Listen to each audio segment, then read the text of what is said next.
अब जब हवा चलती है तेरा नाम लाती है, मेरे दिल की खामोशी कहानियाँ सुनाती है।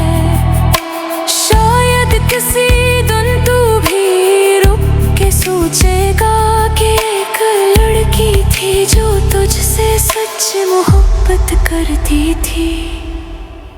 मैं बेवफा नहीं थी।